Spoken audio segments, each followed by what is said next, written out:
Sir sir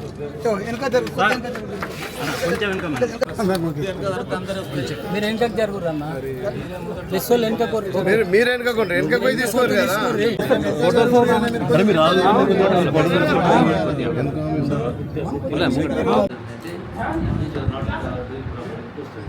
specially alpha zone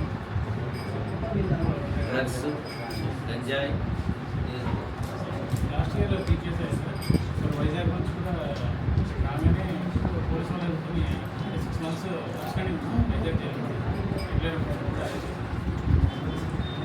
last year teachers sir అప్పుడు plus వాళ్ళు కూడా వెనక జరుగురు అందరూ సార్ మీరు ముందడికైతే సగం మంది వస్తారు కదా.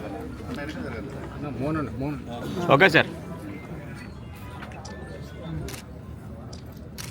ఓం నమో బ్రహ్మణే నమో అస్మగ్నే నమో పృథివ్యై నమో ఔషధీభ్యః నమో సార్ గ్రూప్ ఫోటో రెండు పూలు వేసుకోండి సార్. మీరు కూడా అండి సార్ పూలు వేయండి. పూలు వేసి నమస్కారం చేసుకోండి. అక్షంతలు వేసేసి అక్షంతలు వేయండి. అక్షంతలు వేసుకోండి.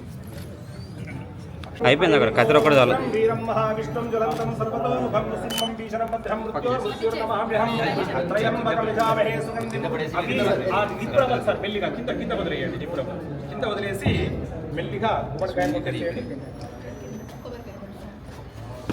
మీరు బ్యాక్గ్రౌండ్ మేడం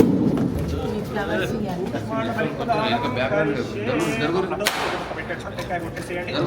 సార్కి అమ్మా అప్లై ట్రైలో ఉంది. సార్ చేతుల మీద రిబన్ కట్ చేయండి.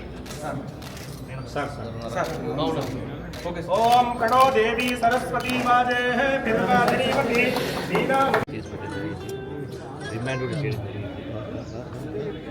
నేను ఇచ్చినటువంటి నిర్దేశం రాష్ట్రంలో ఎక్కడైనా అధికారులకు ఇచ్చింది. ఎక్కడ కూడా ఈ మాదక ద్రవ్యాల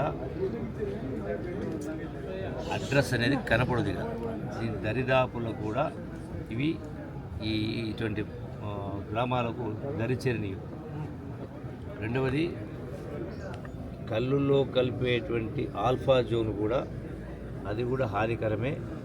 దాని సరఫరాదారులు ఎవరైతే ఉంటారో ఎక్కడ చేస్తారో వాళ్ళపైన కూడా కఠినంగా వివరించే కార్యక్రమం చేయడం జరుగుతుంది. స్పష్టంగా ఆదేశపడుతుంది సార్. ఇంకోటి సార్, ఈ లైసెన్స్ షాపులకి బెల్ట్ షాపులు విపరీతమైన నడిపిస్తున్నారు. ఎక్సైజ్ వాళ్ళు ఏం పట్టించుకుంటారు అడిగితే అసలు ఎన్ని నడుస్తున్నాయి? ఊరుకు 2, 3 నడిపిస్తారు. దాని మీద మీరు మీ స్పందన ఏంటి? దానికి లైసెన్స్ అంటూ లేవు. ఏదైనా ఉంటే చట్టపరంగా చర్యలు తీసుకునే కార్యక్రమం చెప్పడం జరిగింది. అది షాపులు అయినా లేకపోతే ఇంకోటి అయినా డ్రగ్స్ అయినా ఆల్ఫా జోన్ అయినా ఏదైనా కూడా ఉపయోగించే సమస్య లేదు. ఈ గత ప్రభుత్వం అలవాటు చేసింది. 10,000 రూపాయల ఆదాయం ఉన్న ఎక్సైజ్ శాఖను ఏలిన వారు కేసీఆర్ గారి నాయకత్వంలో 35,000 కోట్ల రూపాయలకు ఎక్సైజ్ శాఖ ఆదాయాన్ని పెంచడం జరిగింది. అంటే అలవాటు చేసింది. మరి ఈ అలవాటు మాన్పాలంటే ఒకరోజు అయ్యేది కాదు కదా. ఓకే, సో చట్టపరంగా ఏం చేయాలో చేస్తాం. Thank you.